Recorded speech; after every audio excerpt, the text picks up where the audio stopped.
maybe games are not for enjoying today. Maybe games are for some vicious throwdowns, and we're seeing another unconventional pick. I was about to say the fun is actually there. We do have the Master Mummy, so we are going to be seeing some very interesting rounds this one. Yeah, we got the Thunderbird as well. Probably one of the most unwieldy arms in the game as well, I would argue. Because it's a strange one for sure. Yeah, it's like if you do not master that trajectory, it can be very interesting, like kinda as an anti-air, but it is a very tricky one to interesting rotations you can take on the arcs on it, which I think against Lola Pop is not too crazy, but... You know, the pick still makes sense. It's just a little bit unwieldy. If that makes any sense.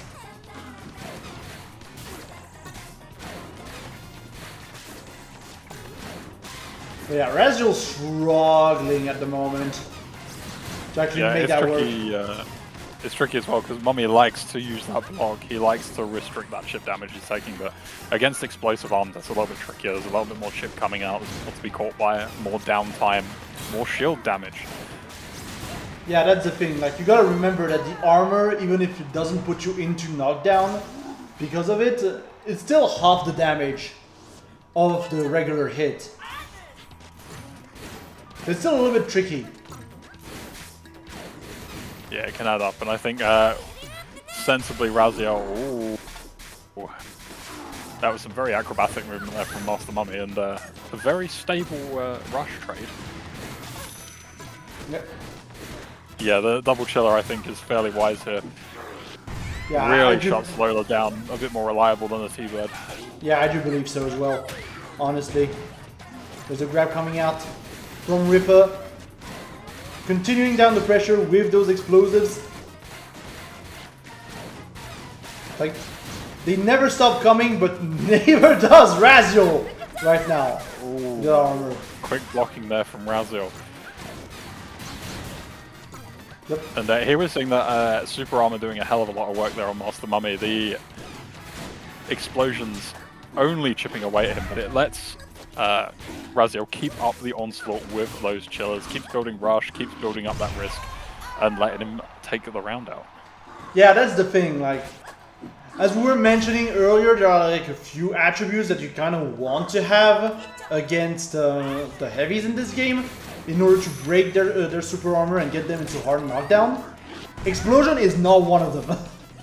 No, it can be tricky. You have to chain it into something or chain it from something to get it reliably. Yeah, I do think like a stun arms would do wonders here. That big 200 damage Master Mummy grab doing some fine work there. Yep. And the armor, once again, just going through Raziel, and yeah, we do not care. We do not care. Now, here's the question. Are we going to see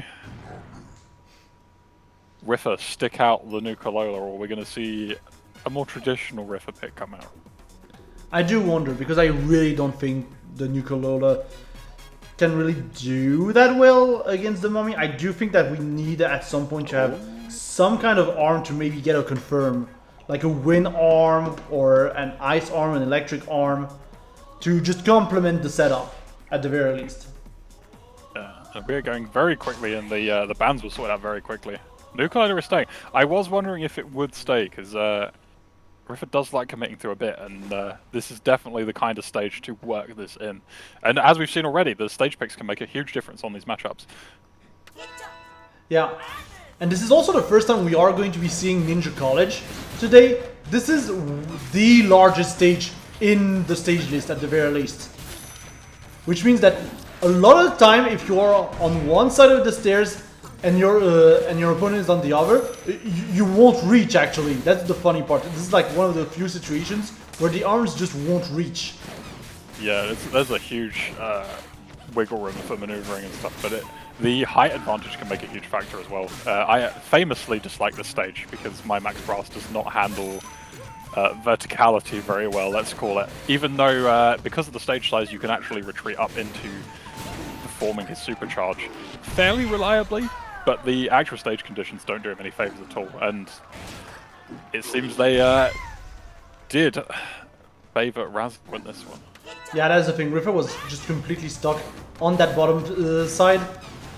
But the thing is, right now, the Ripha is going to get that bottom side twice.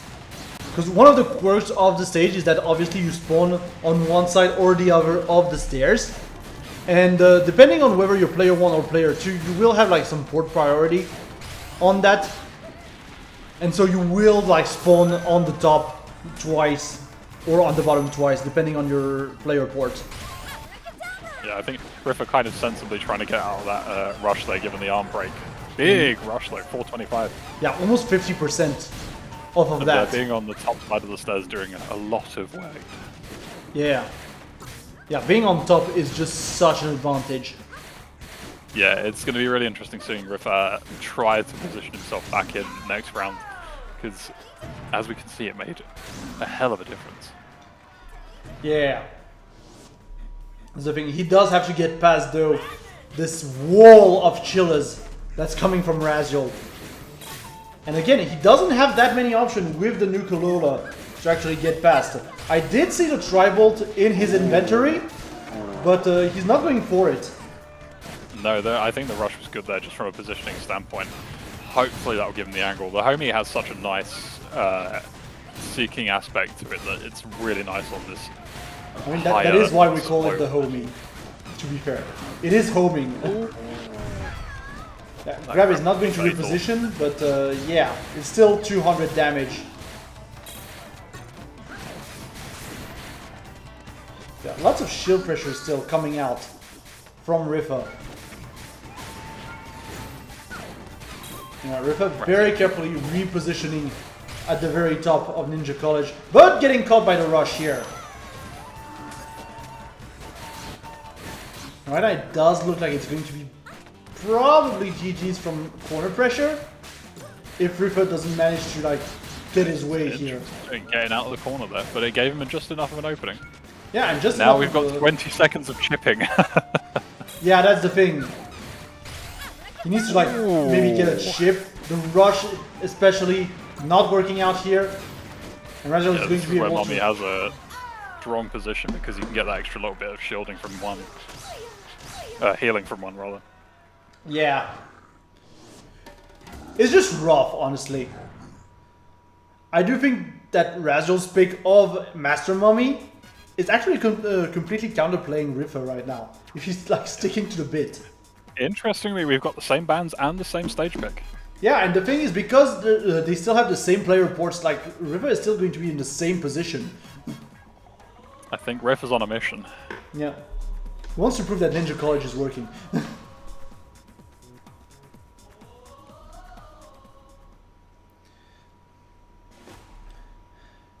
But yeah, this is not a game where... Seiki instead of Homie this time. He's bringing the big guns to get around that super armor. Yeah, that makes much more sense, honestly, to have the Seiki against Master Mummy. Because that electric stun is going to break the super armor and allow him to have the full damage and the hard knockdowns and potentially confirms as well. But he wouldn't have with the Homie. He has to be a little bit careful though, because that Seiki, if it's blown up on the charge state, it can actually backfire on Ripha and just trap him as well, which is a very nice position for Raziel. Yeah, it's a double-edged sword. Unfortunately, right now, Ripha is once again completely snuffed out in that bottom side of Ninja College. Which is why I really don't think the counterplay was to go back to Ninja College. Just because, yeah, it's so difficult to get that positional advantage when you start from the bottom. Yeah, the stage is still, even though it's large, it's not super wide, and it could be a little bit tricky, especially with reliable arms like the Chiller on deck. Yeah, and that's the thing, like, Mummy has, I think, decent arm girth as well. So yeah, and a decent arm charge. He can usually get a couple of punches out with a full charge. Yeah, but essentially because of how big he is and how big his girth is, he can kind of block essentially half the width by just punching. So this is interesting. One or two. Okay, there it is. Confirm. Ow! Unfortunately, that's a little bit too far away. Yeah, just a little too far. That is going to be huge for Raziel, who's going to be able to win the round and keep his rush for the next game. Yeah, Ripha a little bit at the end there, just trying to make sure he could get as many punches in as possible for his rush this round, which I think is wise given the state, but let's see if he can keep Master Mummy's screen away for just long enough. Yeah, thankfully we do start with the positional advantage here on the second round, which should allow him to maybe get a little bit of momentum. But what I did notice is that the Siki essentially landed only once during that previous round. And there's a slam. Yeah, it's a tricky one. Even though it looks chunky, it's still a medium weight arm, which means those chillers can pop it down. He really has to get the positional advantage to get the Siki off properly. Yeah. Like, essentially, if Raziel can interrupt the Siki like early enough, he's not gonna get completely stuck. Oof, I almost thought this was gonna miss because of the stairs. Quite. But no, yeah. But the damage is still done. I mean, the damage is done, but it is also partly undone from Mummy's healing factor. Okay, going for Rush. On Raziel's side. Okay, there's a paralysis. Into grab. Ripha's in a good position. Rush is almost built. He's on the better side of the stairs. Yeah, not for that long though, but it's okay.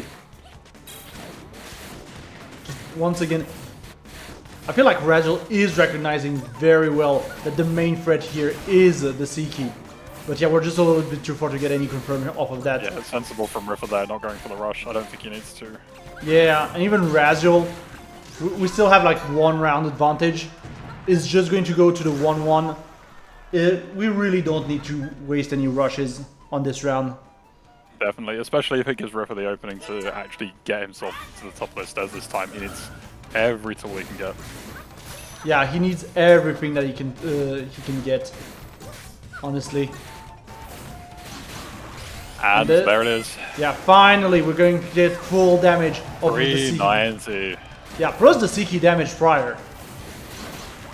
Although he didn't get the positioning back, so Raziel could screen him out, but he's eaten a lot of these Siki explosions.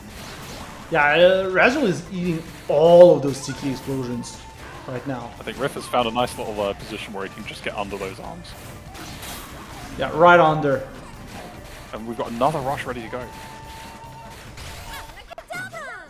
Yep. Ooh, yeah, just a lot of delaying. Sneaky. Yeah.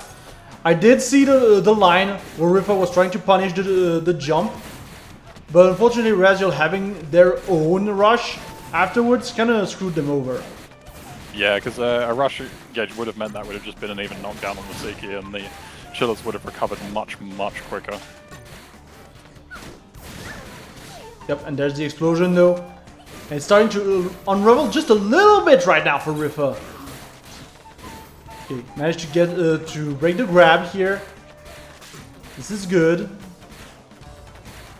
No sudden moves from Ripha. He knows that all it takes is one punch to confirm that rush, but keeps it cool. He did. Yeah. Just kind of teabagging, like you can't exactly teabag in the game, but you can just spam guard. Which is the equivalent when you think about it, except obviously it does block any incoming punches as a bonus. Right. But now we're going to have to go to Raziel's counter pick, which is going to be Buster Beach. Back to the beach. If I can... Am I going blind? What am I doing? I just went past it like 3 times. It happens. It happens, honestly. It's not unusual. Sticking with the Siki, no changes on the Master Mummy.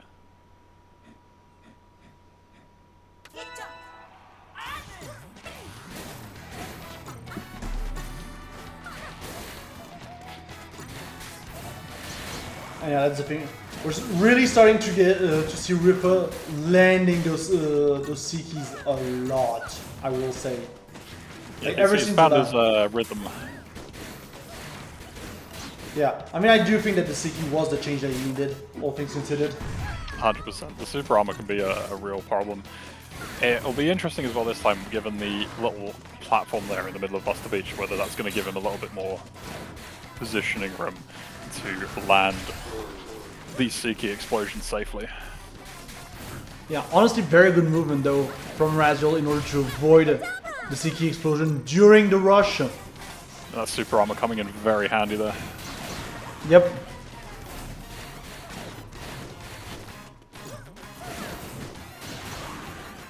Okay. Yeah, slowly but surely, really getting a lot of these stuns on Raziel. Okay, there's another one. But yeah, the rush delay here. Raziel being very patient, not get caught by that rush it's a delay. tricky one as well, because Ripha has to confirm that rush, otherwise it doesn't do much. Yep. And there's though the Seiki interrupting the rush this time. And that is why, again, having an element that can knock down Master Mommy is so important. Because you are now able to interrupt the rush. 100%. And in these narrow spaces as well, that Seiki explosion actually lingers for quite a while.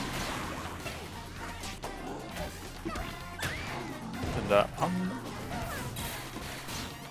unsurprisingly, seeing the Parabola come out there just for a little bit of extra blocking power. Yeah, just a little bit. 470! My God. That's the kind of rush numbers I'm used to on this kit. Yeah, just casual 50% off. Looking like a summer sale here.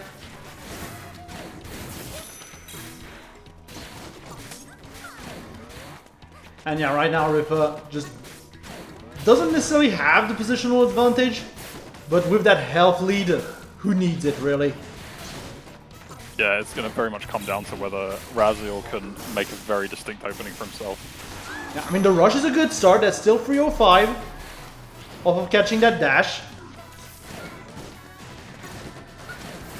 But yeah, that seemed really difficult for Raziel to actually get in this situation.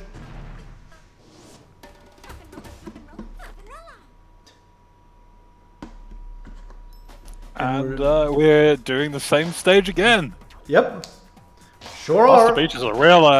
Oh, hold up. Master Mummy has been put away. Yeah, we're going Cobra now. Will Raziel clap back this round?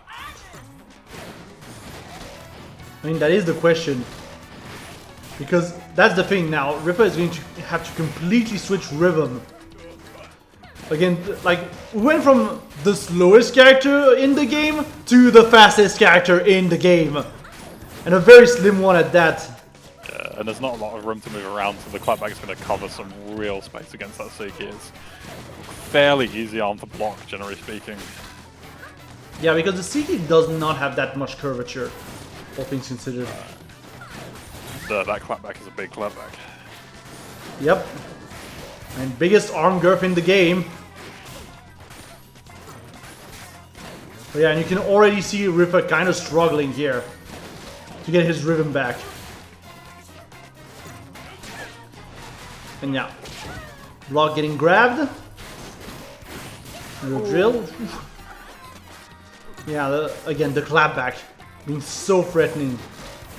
He's just out there. Stage. A pick like, ironically, Ninja College again would have been a very nice one here for Ripha. Yeah, but It would have given him just a little bit of room to get around that clapback. Yeah, but that's the thing. He didn't have combo pick advantage, so he couldn't go there anyways. That's very true. Not quite the full rush. Yeah, and that's gonna cost him, unfortunately. That drop is gonna cost him the whole round. Now let's see, are we going to be moving into different arm space on Ripha this time? No, the Seiki is staying. Yeah, but we did go for the tri-bolt. I think we're looking for a little bit more poke, a little bit more confirm, which I think is wise. Yep. I mean, the idea is to stop that monster, that movement monster that is Kid Cobra right now. And yeah, unfortunately the Seiki clapping back against Ripha here. And that's going to be full pressure coming in from Raziel. Oh, and the rush. Confirm. Yeah. Ripha completely lost here. Right now, he's completely lost. I think Raziel has the download. It would take, I was going to say, it would take a very, very big chain of events to come back from that, but it seems the opportunity is not quite there. Indeed. But yeah, rough tidings on that counter pick for Ripha. We will see him again in Losers Final nonetheless. Good stuff though from Raziel for moving on to Grand Finals on the winner's side.